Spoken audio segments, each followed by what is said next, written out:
Bismillahirrahmanirrahim. Alhamdulillahi rabbil alamin. Wassalatu wassalam ala sayyidil mursalin wa ala alihi wa sahbihi ajma'in.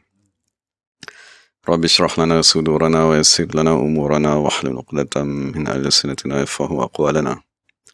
Thabbit aqdamana wa tammim taqsirana ya rabbana rabbal alamin. La hawla wa la quwwata illa billahil aliyyil azim. La hawla wa la quwwata illa billah. لا حول ولا قوة إلا بالله العلي العظيم أما بعد. اللهم صل وسلم وبارك على سيدنا محمد وعلى آل سيدنا محمد. أستغفر الله الذي لا إله إلا هو الرحمن الرحيم حي القيوم الذي لا يموت وأتوب إليه. اللهم اغفر لنا. Alhamdulillah, kita bersyukur kepada Allah Subhanahu wa Ta'ala kerana pada malam Jumaat ni kita dapat bersama-sama dalam majlis ilmu, dan moga-moga Allah Subhanahu wa Ta'ala membuka kefahaman kepada kita semua. Dari asal ni kita akan membaca tafsir, dan Alhamdulillah kita dah menyempurnakan tafsir surah Al-Mulk, dan bersempena dengan bulan Ramadan yang akan kita tempuh pada minggu hadapan insya-Allah Ta'ala. Jadi di kesempatan ni kita bincang beberapa perkara yang berkaitan dengan puasa. Dan insyaAllah di sepanjang bulan Ramadan kita akan bercuti lah. Dan insyaAllah kita bertemu semula selepas bulan Ramadan, insyaAllah Ta'ala. Jadi untuk kita membincangkan puasa ni, maka kita rujuk kepada salah satu ayat yang Allah Subhanahu wa Ta'ala nyatakan. A'udzubillahi minasyaitanirrajim. Ya ayyuhallazina amanu kutiba alaikumus siyam kama kutiba 'alal ladzina min qablikum la'allakum tattaqun. Jadi ayat ini ialah asas kepada kefarduan puasa yang Allah Ta'ala fardukan kepada umat Nabi Muhammad sallallahu alaihi wasallam. Dari Imam Hasan Basri radhiyallahu anhu berkata, maksudnya ayat yang sedang kita baca ni, dia dimulakan dengan wahai orang-orang yang beriman. Jadi Imam Hasan Basri berkata, sekiranya kamu mendengar Allah Ta'ala berkata, wahai orang yang beriman, maka hendaklah kamu tadi mendengarnya dengan bersungguh-sungguh, kerana ada arahan yang kamu akan diperintahkan dengan arahan tersebut, ataupun larangan yang kamu dilarang daripadanya. Dan apabila kita dengar ya ayyuhallazina amanu pada ayat ni, maksudnya ada satu arahan difardukan ke atas kita tadi untuk berpuasa. Kemudian Imam Ja'far Shadiq radhiyallahu anhu dia berkata, apabila Allah Ta'ala ingin memfardukan sesuatu, maka Allah Subhanahu wa Ta'ala memanggil manusia tadi dengan lafaz ya. Jadi tujuan Allah Subhanahu wa Ta'ala memanggil manusia tadi agar manusia yang cintakan kepada Allah Subhanahu wa Ta'ala merasai kelazatan panggilan Allah Ta'ala, lalu menerima tanggungjawab tersebut dengan amat gembira dan hati yang amat terbuka. Maksudnya sekiranya kita tadi cinta kepada seseorang, maka apa saja permintaan orang tersebut kita akan tunaikan dengan bersungguh-sungguh dan dengan hati yang gembira. Jadi Allah Subhanahu wa Ta'ala apabila ingin memfardukan sesuatu, dia akan panggil kita dahulu. Dia kata, ya wahai orang yang inginkan keimanan. Kemudian Allah Subhanahu wa Ta'ala menyatakan difardukan ke atas kamu berpuasa, seperti mana difardukan ke atas umat yang terdahulu. Jadi kat sini ada dua pendapat. Pendapat pertama dia kata difardukan juga kepada umat terdahulu puasa di bulan Ramadan, kepada Nasrani dan Yahudi sebelumnya. Tetapi mereka tadi mengubah, ditukar kepada bulan yang lain dan ditambah dengan puasa-puasa lain yang mereka inginkan. Dan setengah pendapat yang muktamad mengatakan bahawa yang dimaksudkan dengan kefarduan puasa seperti umat terdahulu tidak sama seperti puasa Ramadan yang difardukan kepada umat Nabi Muhammad SAW, dan pendapat tersebut ialah pendapat yang muktamad. Kemudian Allah Ta'ala berkata, la'allakum tattaqun. Moga-moga kamu tadi, apabila berpuasa, tattaquna, kamu boleh menjaga diri kamu daripada maksiat. Jadi dinyatakan apakah maksiat yang nak dijaga tadi. Maksudnya apabila kita berpuasa, perkara yang kita halang semasa berpuasa tersebut ialah makan. Dan kita halang manusia tadi daripada minum. Jadi makan dan minum tadi, dia ialah punca utama seseorang tadi ditambah ataupun nafsunya menjadi kuat Dan apabila nafsu tadi menjadi kuat, maka manusia tadi akan senang untuk melakukan maksiat. Sama ada membunuh, mencuri, minum arak, atau bercakap benda-benda yang tak berfaedah. Dan apabila disekat makanan dan minuman daripada perut manusia tadi, maka sebenarnya lah manusia tadi lebih mudah untuk menjauhkan dirinya daripada maksiat. Dan itu secara umumnya lah ayat yang Allah Ta'ala nyatakan menceritakan tentang kefarduan berpuasa kepada umat Islam. Jadi bersempena dengan puasa ni kita bincang beberapa persoalan agar kita dapat menunaikan puasa tersebut dengan lebih sempurna. Pertamanya ialah daripada sudut niat. Maksudnya kita difardukan untuk berniat puasa tersebut pada setiap hari. Maksudnya ini dinyatakan dalam buku-buku fiqh di dalam mazhab Syafi'i. Maksudnya setiap hari kita kena berniat puasa. Dan dalam mazhab Syafi'i kita tak boleh kita berniat sebulan terus.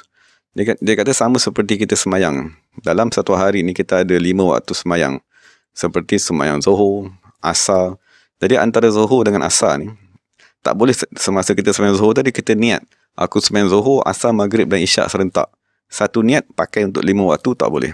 Sebab di antara dua semayang tadi, di antara semayang Zuhur dan di antara semayang Asar, ada perkara-perkara yang membatalkan semayang. Maksudnya perkara yang kita buat yang boleh membatalkan semayang. Jadi niat tak boleh disekalikan. Jadi sebab tu dia kata dalam mazhab Syafi'i setiap hari seseorang tadi perlu berniat. Dan jika kalau seseorang tadi berniat puasa seluruh Ramadan, maka mengikut muktamad dalam mazhab ialah lam yakfi, tidak memadai. Bahkan yang sah, niat tadi hanya sah untuk hari yang pertama sahaja. Maksudnya hari-hari yang lain dia kena niat balik semula. Tapi dia kata untuk mengelakkan hari-hari yang kita terlupa. Maksudnya kita kena niat tiap-tiap hari. Tapi dia khawatiri ada hari yang kita terlupa nak berniat.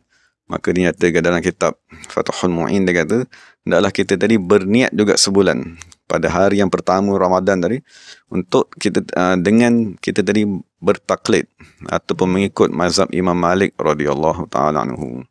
Moga-moga apabila kita dah niat di awal Ramadan sebulan penuh, sekiranya ada hari yang terlupa, maksudnya hari kelima kita terlupa nak niat pada waktu malam, jadi hari kelima tu tidak sah di sisi mazhab Syafi'i, kan, tetapi sah di sisi mazhab Malik. Jadi itu faedah apabila kita tadi berniat sebulan penuh. Jadi apabila kita dah niat sebulan penuh, jangan kita tak niat tiap-tiap hari. Itu maknanya walaupun kita dah niat di awal Ramadan tadi sebulan, tapi setiap hari kita kena berniat juga. Maksudnya kita niat di awal tadi tu sebagai langkah berhati-hati sekiranya terlupa. Itu soalan pertama lah berkenaan dengan niat. Kemudian perkara kedua yang boleh kita bincangkan ialah berkenaan dengan kita tadi berkumur-kumur sepanjang kita tadi berpuasa.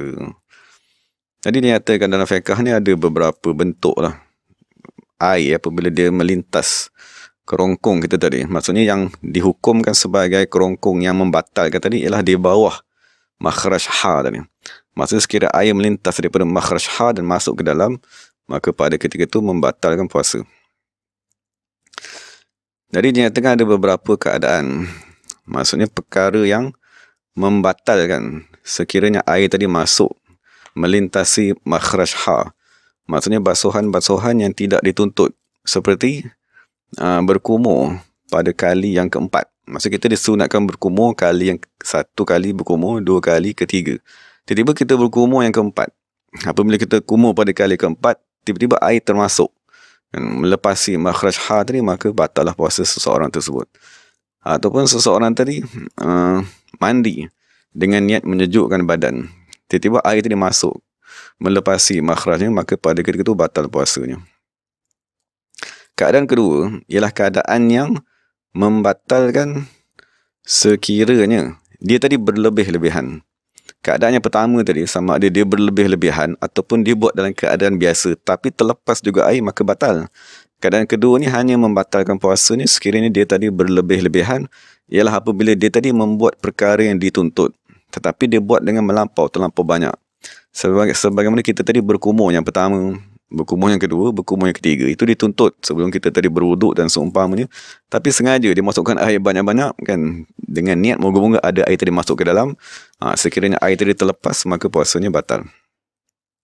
Dan keadaan ketiga, maksudnya sekiranya berkumur-kumur tidak membatalkan puasa. Sekalipun dia tadi berlebih-lebihan, Itu ialah apabila keadaan seseorang tadi yang mulut dia bernajis, maka dia tadi membasuh najis di dalam mulutnya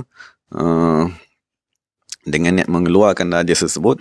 Jadi sekiranya ada air termasuk, maka itu dimaafkan kerana keperluan menghilangkan najis tadi. Jadi itu perkara kedua yang boleh kita bincangkan, masalah berkumur-kumur. Lepas itu masalah ketiga yang boleh kita bincangkan ialah masalah rasa yang kita dapati di dalam diri kita. Sebagai contohnya, kita letakkan makanan pada lidah, jadi kita dapat rasa manis ke, ataupun masakan dari tawar ke, ataupun jadi sekiranya rasa tadi semata-mata zauq, maka itu tidak membatalkan puasa. Maksudnya kita keluarkan balik, kita rasa, betul kita ludah balik semula. Semata-mata merasa tu tidak membatalkan puasa. Sebab rasa tadi sama seperti kita pegang, maksudnya periuk yang panas ataupun kendi yang panas. Kalau kita pegang, kita hanya merasai sesuatu. Dan merasai tadi tak membatalkan puasa. Jadi begitu juga lidah, dia ada dera rasa terhadap bentuk-bentuk makanan. Jadi semata-mata rasa tidak membatalkan. Sama juga dengan hidung. Hidung ni dia ada dera rasa untuk bau. Jadi sekiranya hidung kita bau sesuatu benda, semata-mata bau tadi tidak membatalkan puasa. Kerana dia ialah zauq, rasa yang didapati oleh diri kita. Jadi nak dibincangkan sini ialah asap. Sekiranya asap tadi masuk ke dalam diri kita. Jadi apabila asap yang masuk di situ ada dua keadaan. Satu, asap tadi masuk tanpa ada zat benda yang terbang bersama-sama asap masuk ke dalam badan. Seperti kita pasang minyak wangi kan, yang dibakar tadi tu. Jadi asap tadi terbang dan kita rasa benda tadi tak ada apa benda yang bercerai masuk ke dalam badan kita, maka itu dihukumkan tidak batal. Tapi yang dibincangkan dalam kitab ni, sebagai contoh dalam kitab Al-Bujairi ni, dibincangkan tentang rokok. Maksudnya rokok ni lah satu-satu benda yang dihukumkan di peringkat awal oleh Syekh Ziyadi sebagai tidak membatalkan di peringkat awal. Tapi apabila dilihat ada benda yang bercerai daripada rokok tersebut, maksudnya menyebabkan puntung tadi berubah, maka dihukumkan batal puasa dengan sebab asap rokok tadi. Lepas tu kedua, soalan keempat yang boleh kita bincangkan, berbuka puasa kerana kesusahan yang amat sangat. Maksudnya ada orang yang bekerja yang amat berat, maksudnya bekerja di tengah panas, kan, bekerja sebagai petani ataupun bekerja sebagai buruh binaan dan seumpamanya. Jadi apabila ditanya kepada Imam Azra'i radhiyallahu anhu, maka dia kata yubahul fitru, diharuskan berbuka puasa lil hassadin, bagi orang yang bekerja menuai ataupun memotong tanam-tanaman padi ataupun seumpamanya, orang yang bekerja dalam keadaan yang amat panas dan amat susah, dia kata. Tapi walaupun mereka dibenarkan berbuka, maksudnya semasa mereka kerja tadi dia tak tahan, maksudnya panas yang amat sangat, penat yang amat sangat, ataupun kita ada satu keadaan tertentu, ada keadaan yang darurat ataupun seumpamanya, dan kita bekerja dalam keadaan tersebut, maka dia kata harus dia tadi berbuka puasa. Dan dia tahu memang tiap-tiap hari sepanjang bulan tu dia akan kerja dengan pekerjaan yang berat tadi. Tapi dia kata walaupun di siang dia haruskan berbuka, tapi wajib pada waktu malam tadi dia berniat. Maksudnya pada waktu malam dia berniat nak puasa. Lepas tu selepas subuh tadi dia berpuasa lah. Apabila tengah bekerja tadi, dalam keadaan dia dah tak tahan nak berpuasa, maka pada ketika tak tahan tadi, baru dia tadi dibenarkan untuk berbuka puasa.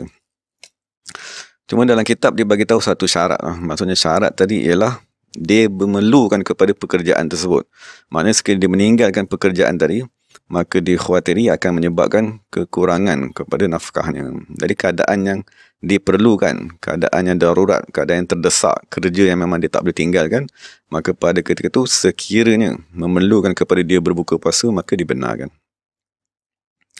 Persoalan kelima yang kita nak bincangkan ialah permasalahan mengqadha puasa. Maksudnya orang yang meninggalkan puasa.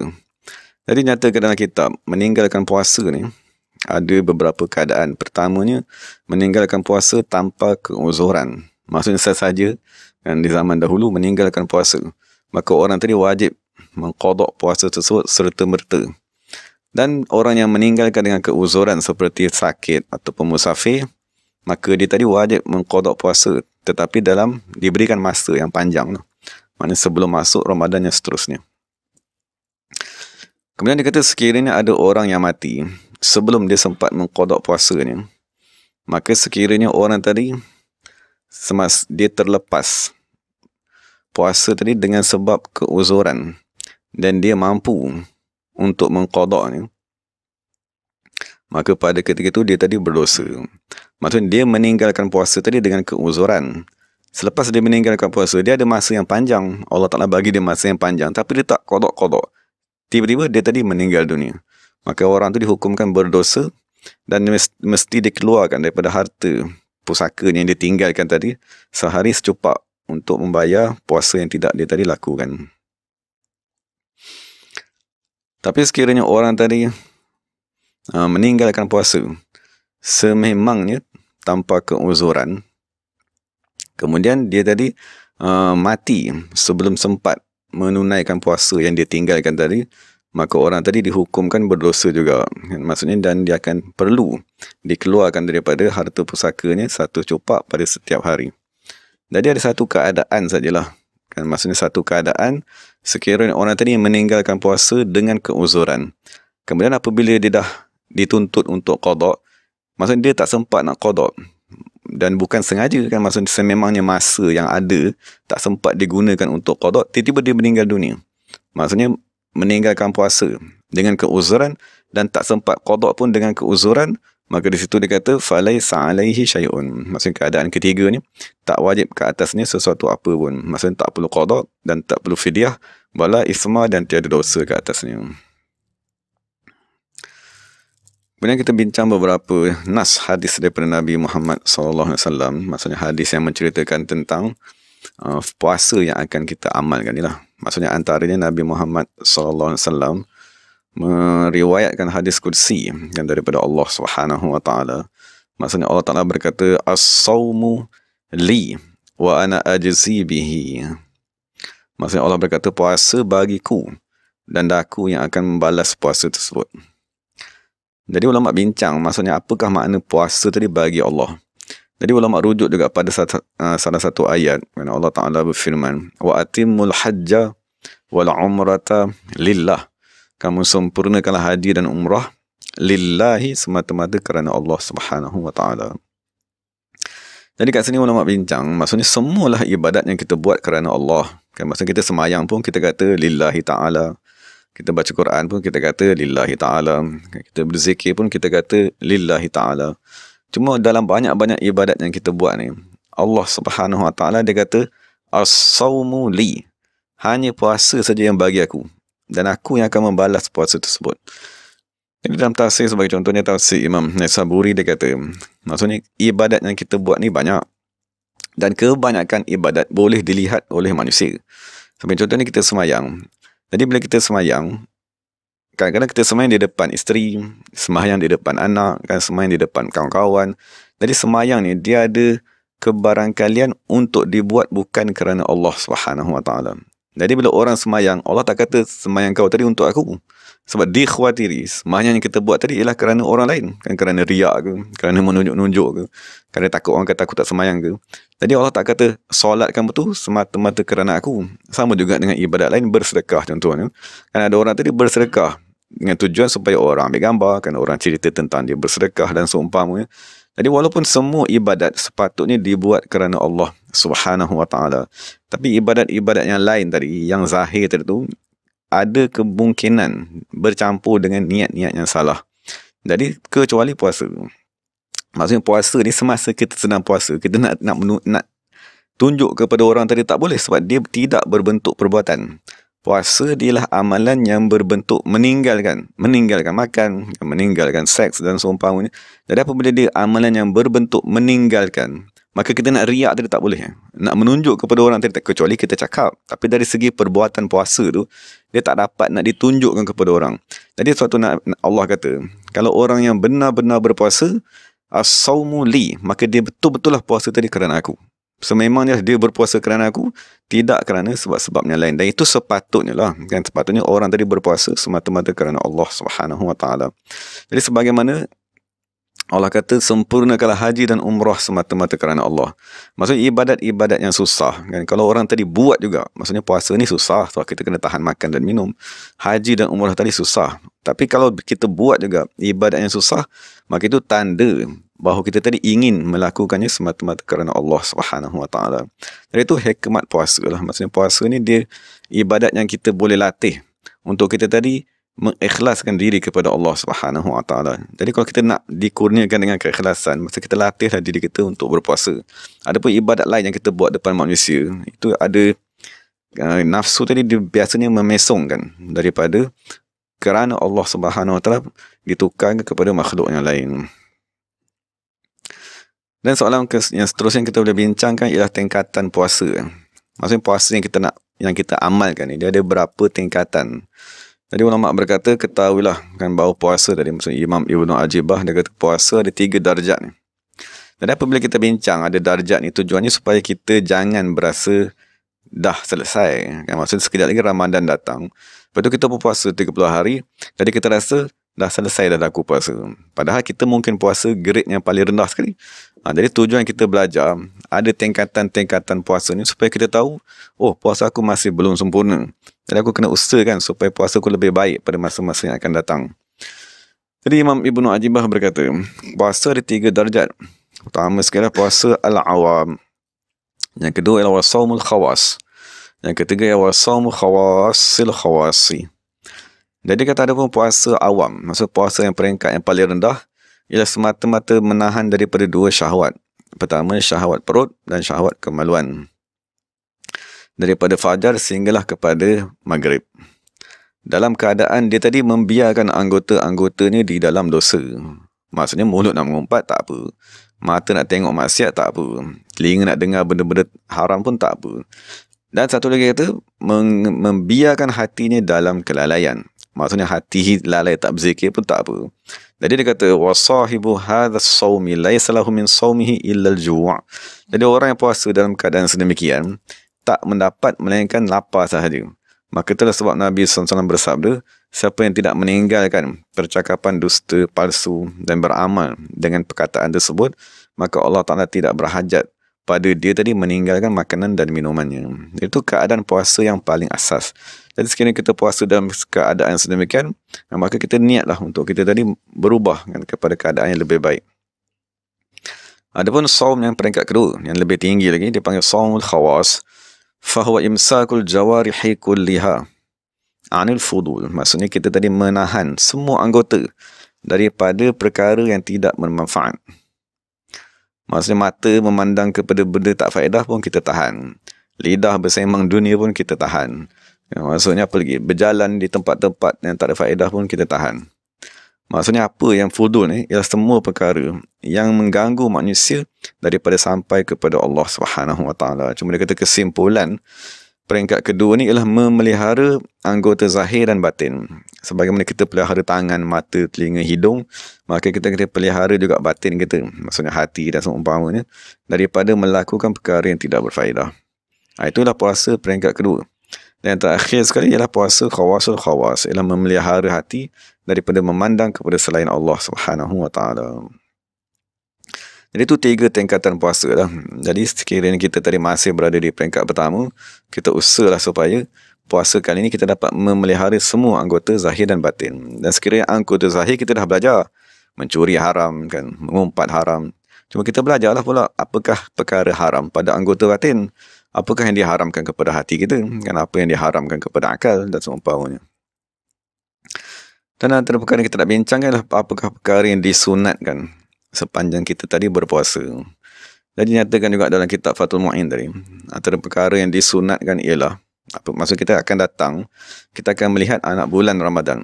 Maksudnya bukanlah anak bulan hari pertama tu, maksudnya apabila hari kedua tu kita dah nampak anak bulan tadi, maka disunatkan kita membaca Allahu Akbar. Maksud kita nampak saja anak bulan tadi, kita bertakbir dan kita mohon, wahai Allah Subhanahu Wa Taala, zahirkanlah anak bulan tersebut ke atas kami dengan keamanan dan keimanan, kesejahteraan dan keislaman, dan taufik kepada perkara yang kamu cintai dan kamu redha. Ini doanya dalam bahasa Arab, cuma saya baca dalam bahasa Melayu supaya kita boleh baca. Dan kita kata kepada anak bulan tadi, Tuhan aku dan Tuhan kamu ialah Allah Subhanahu Wa Taala. Dalam riwayat Abi Daud, maksudnya Nabi mengajar kepada kita, kita kata moga-moga anak bulan tadi menjadi anak bulan yang baik, hilal khairin warsyid, dan memberi petunjuk. Kemudian kita kata amantu biman khalaqak. aku beriman dengan Allah yang mencipta kamu, wahai anak bulan. Dan kita ulang tadi 3 kali. Dan dia kata, wa yusannu an yaqra'a ba'da zalika surat Tabarak. Masa selepas kita tengok anak bulan dan kita bercakap dengan anak bulan tadi tu, kita mau doa dengan Allah Subhanahu wa taala. Dia kata disunatkan membaca surah Tabarak, maksud surah Al-Mulk yang kita dah khatam, yang kita dah bincang tu. Li'annaha al-munjiyatul waqiyah. Kerana surah At-Tabarak tadi dia menyelamatkan kita dan memelihara kita. Jadi Imam Subki berkata, seolah-olah surah Tabarak yang kita nak baca tadi, dia ada 30 ayat. Jadi apabila dia awal bulan, kita nampak saja anak bulan, kita baca surah Tabarak tadi, moga-moga 30 ayat tadi akan memelihara kita sepanjang bulan tersebut.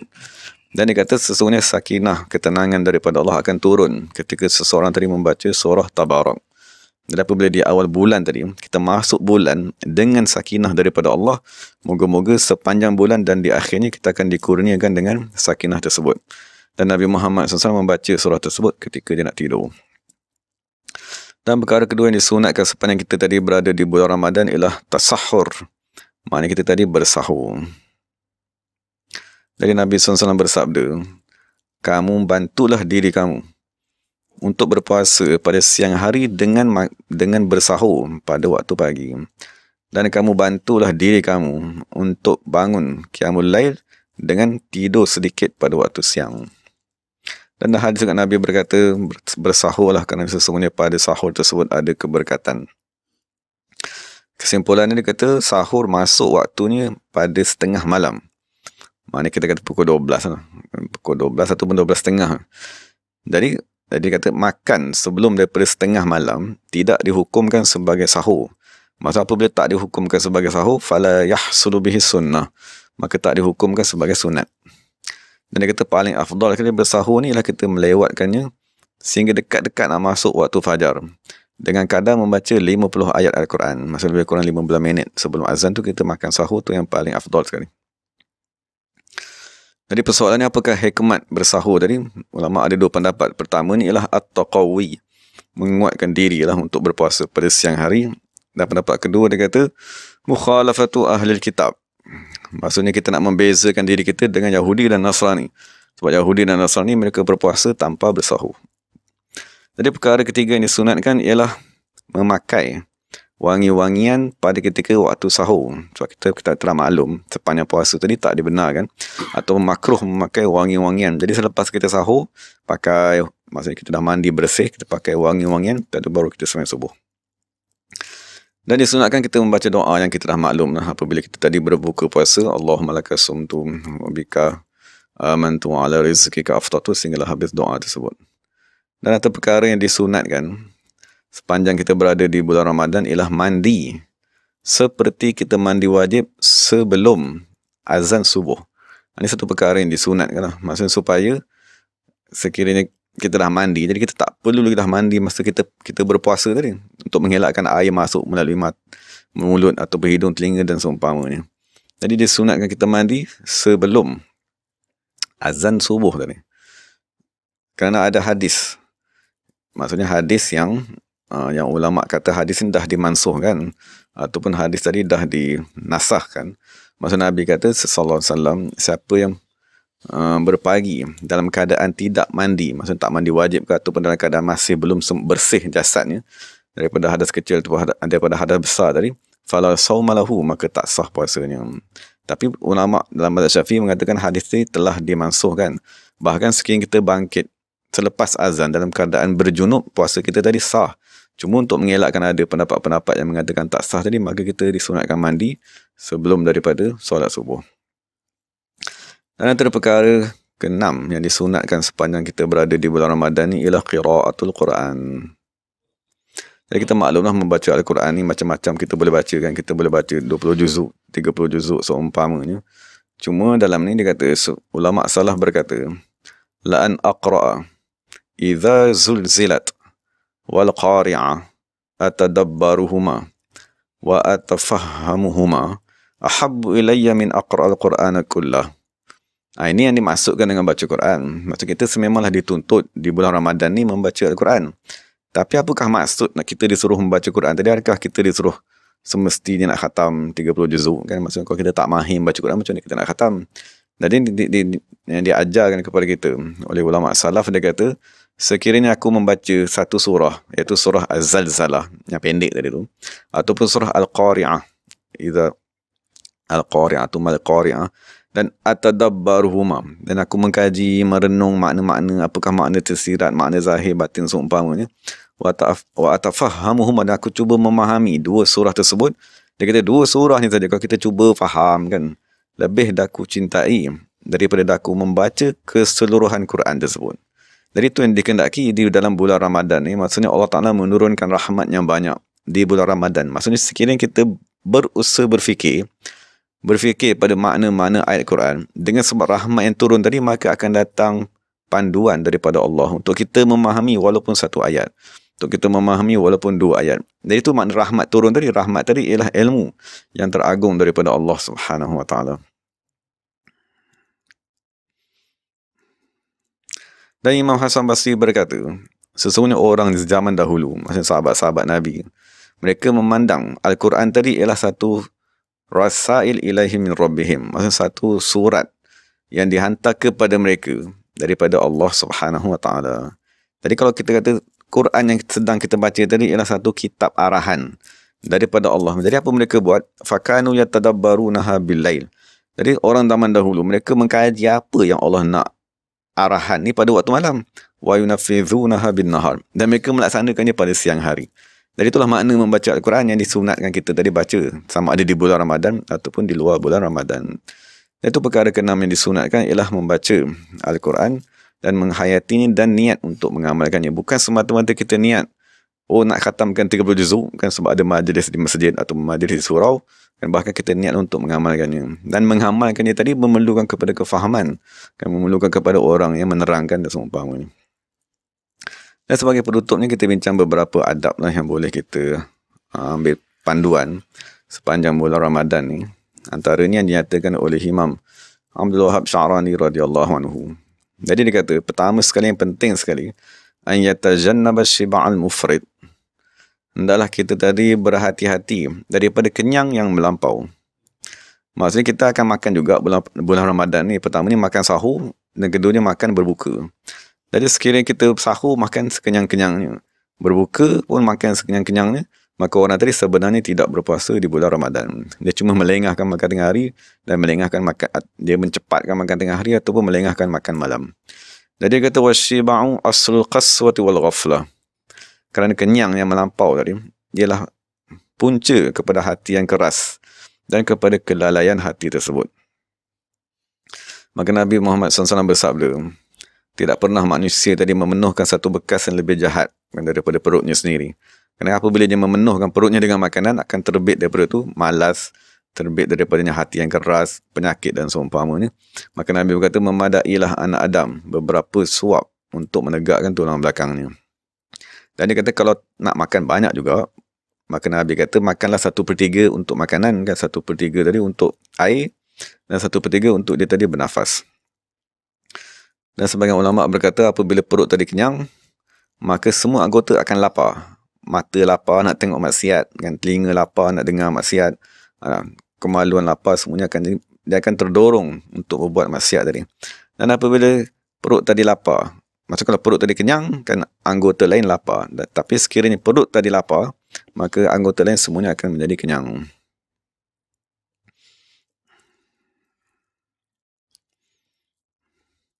Jadi Imam Sya'rani kata, siapa yang kenyang semasa berbuka puasa, kan, dan pada ketika dia tadi sahur, faka'annahu lam yasum Ramadan, maka dia tadi seolah-olah tak berpuasa Ramadan pun. Wa hukmuhu hukmul muftir, dan hukum dia, walaupun dia puasa siang tadi 12 jam tak makan, hukumnya sama seperti orang yang berbuka puasa. Kerana tujuan daripada puasa tadi tak berlaku. Sebab tujuan daripada puasa tadi ialah kita nak melemahkan nafsu, nak mengelakkan daripada syaitan masuk berjalan di dalam badan kita. Tapi orang yang makan banyak ketika sahur dan ketika berbuka puasa, kesan tersebut tak berlaku. Jadi Imam Sya'rani berkata orang tersebut seolah-olah tidak berpuasa. Kecuali, maksudnya dibenarkan makan banyak ketika sahur dan ketika berbuka puasa ni, perempuan yang menyusu, kan, ataupun orang yang bekerja dengan pekerjaan yang berat pada siang harinya. Dan ulama telah berkata, siapa yang betul-betul berlatih berlapar fi Ramadan, pada bulan Ramadan yang kita akan datang ni, hufidha minasyaitan ila Ramadanil ati, dia akan dipelihara daripada syaitan sehinggalah Ramadan yang akan datang. Kerana puasa yang kita buat 30 hari ini, dia akan diperisai kepada badan seseorang tersebut dan tak boleh ditembusi. Kan? Maksudnya sekiranya kita yang buka pintu telinga, kan, pintu mata, pintu mulut, pintu segala, maka sekiranya kita buka pintu tersebut, maka syaitan akan masuk kepada diri orang tadi dan merosakkannya. Jadi moga-moga Allah Subhanahu Wa Taala memberi kefahaman kepada kita. Dan tu beberapa perkara yang kita boleh bincangkan yang berkaitan dengan Ramadan ni. Jadi moga-moga Allah Subhanahu Wa Taala mengampunkan kita dan memberikan kefahaman dan memudahkan kepada kita untuk melaksanakan ibadat puasa. Dan sebagaimana kita bincang, puasa ialah salah satu daripada ibadat yang wajib sepanjang hari. Maksudnya kita kata bulan Ramadan ni yang pentingnya puasa. Di samping puasa, kita tetap juga kena semayang. Kan, semayang 5 waktu, tak boleh kita nak tinggalkan. Di samping kita berpuasa, kita tetap juga kena beristighfar. Kena istighfar wajib ke atas setiap diri kita. Dan sepanjang kita berada di bulan Ramadan, kita tetap juga wajib berzikir mengingati Allah Subhanahu Wa Taala. Jadi dalam bulan Ramadan ni, hasil ataupun natijah ataupun kurniaan yang kita dapat sepatutnya lebih. Kerana di samping kita berzikir, di samping kita beristighfar, selawat kepada Nabi, semayang, kita tambah lagi dengan satu ibadat yang agung, iaitu sembahyang tarawih. Kita tambah lagi dengan puasa pada siangnya. Jadi sekiranya kita duduk dalam bulan Ramadan, tak ada kurniaan yang kita dapat daripada Allah, maka itu tanda kerugian. Kerugian ke atas diri kita kerana masa yang agung, masa rahmat, masa kurniaan, tapi kita tak dapat kurniaan tersebut. Jadi moga-moga Allah Ta'ala memberi kefahaman dan melihara kita semua dari segala yang baik daripada Allah Ta'ala, segala salah silap itu daripada diri saya sendiri. Wa aqulu qawli hadza wa astaghfirullahal azim li wa lakum wa lisairil muslimin wal muslimat. Bismillahirrahmanirrahim. Alhamdulillahirabbil alamin wassalatu wassalamu ala sayyidil mursalin wa ala alihi wa sahbihi ajma'in. Rabbana atina fid dunya hasanah wa fil akhirati hasanah wa qina azabannar wa qina azabannar wa qina azabannar wa adkhilnal jannata ma'al abrar ya aziz sattar ya ghaffar ya rabbal alamin. اللهم احفظ شيخنا ومرشدنا وقرة أعيننا وسلنا سيشل صلاح الدين الحسن الحسيني اللهم انزغنا جميعا نوارهم مدده وعلومه سعادة معه ظاهرا وباطنا برحمتك يا ارحم الراحمين ربنا آتنا في الدنيا حسنة وفي الآخرة حسنة وقنا عذاب النار سبحان ربك رب العزة عما يصفون سلام الحمد لله رب العالمين قبل الله منا منكم. Terima kasih kepada semua sahabat-sahabat. Assalamualaikum warahmatullahi wabarakatuh.